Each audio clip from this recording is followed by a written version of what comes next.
Karl-Anthony Towns joins us on behalf of the We Need More campaign. And gosh, we feel like we've known you for a long time. It was just over 3 years ago. You were a guest on this show, and we want to show you a clip from that appearance. Let's roll it.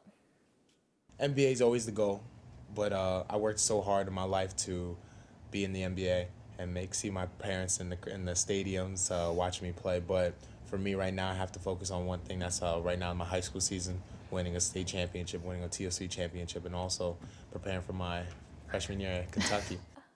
Oh my gosh, you look like a baby. Does that seem like it was just over 3 years ago? It's amazing how time flies. I know I have a lot more facial hair than I had back then.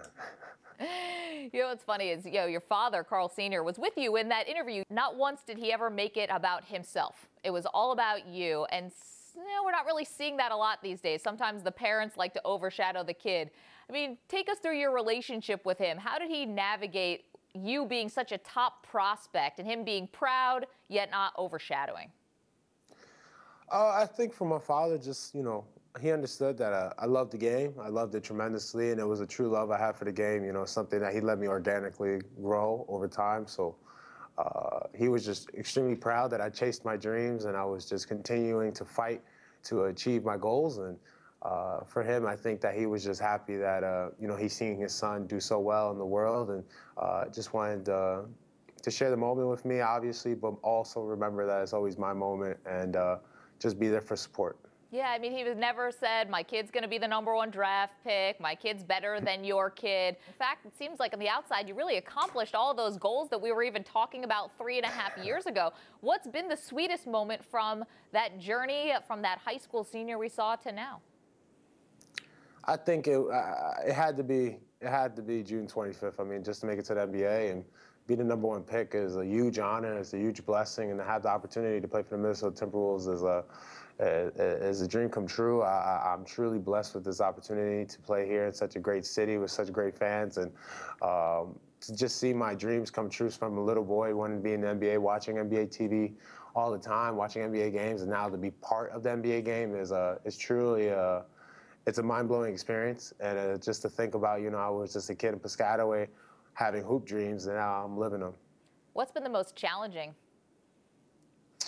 I think that for me it's just, trying to find a way to win. Like I said before, me and my dad, winning has always been hand in hand with us, just finding ways to win. And now, being part of Timberwolves, obviously, our record is not what we would like it to be, but we are continuously working, progressing as being towards being the team that we want to be. And I think we're doing a great job right now. So, the rings will hopefully come sooner than later.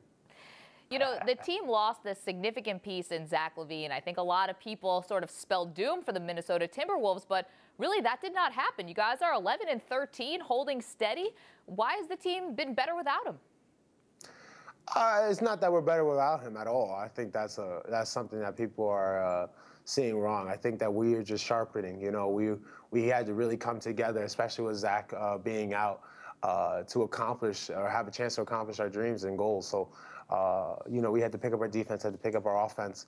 When you lose a player like Zach like that, it's not one player that fills in for him. It's a whole team. It's a team initiative. It's a team effort. So we all came together and we had to pick up the pieces to give ourselves the best chance to win games. Your coach is known for being really intense. We can actually hear him sort of screaming your name on the local Minnesota broadcasts.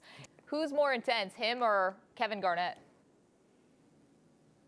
Oh, they both were with each other, so they probably both rubbed off on each other with the intensity. So I don't know. I think KG probably is more intense. We're getting to see a little bit on these Area 21 segments for Inside the NBA. How much is that what you saw, or how much more intense is what you saw than what we're get to see on television? I mean, it's different. I never thought that KG would ever be part of Area 21, but I love the show amazingly, and I think that he's so great at what he does. So whenever KG puts something on his mind and he puts his effort into it, it's always going to end up being well thought out and very good. Okay, when you did that interview with us when you were just in high school, you told us that one day you want to be a doctor. We know that your studies has always been really important to you, even just your 1 year at Kentucky at a 4.0 GPA. You're here on behalf of the We Need More campaign. Can you tell us about it?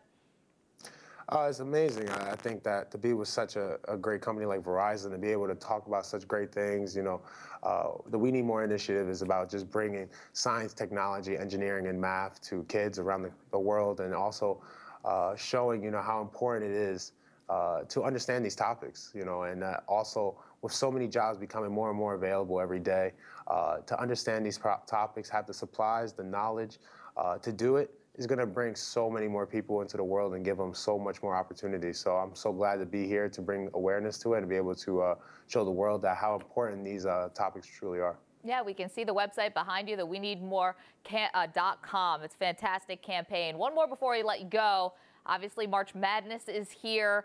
You know, we saw De'Aaron Fox. Carl, he was so distraught after Kentucky lost. Everybody talked about, you know, how we looked like we didn't care, and you know, this is in the locker room. It looked like the guys don't care.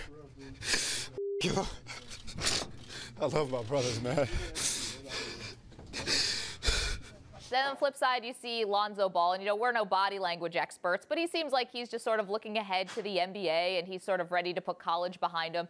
When you guys lost that great Kentucky team, how were you feeling? Were you more like De'Aaron Fox, or were you more just looking ahead to the NBA and you knew you had this bigger goal in mind? I was definitely more like De'Aaron. You know, I was very upset, you know, with the opportunity that has slipped away from me in my career. You know, we all were like that. We all were very emotional about the loss we had just took. And, you know, it was even worse for us because it was our first loss. We didn't know how to deal with it yet. So, you know, I think that for us, it was such a moment because we understood that we all weren't going to be with each other again, no matter what happened. And for us to have such a historic run to come to that kind of close was not something that we ever thought would happen. Is it a misconception that just because you're one and done doesn't mean you don't care? I think that is a true misconception. I love Kentucky with all my heart and my soul. So everyone who knows me knows I'm a Wildcat to the day I die. Karl-Anthony Towns, we appreciate it. Listen, wishing you all the best from that young high school senior to now. It is so great to see you blossoming in the NBA. And again, the WeNeedMore.com is where you can find information about the campaign. Thanks a lot. Thank you so much.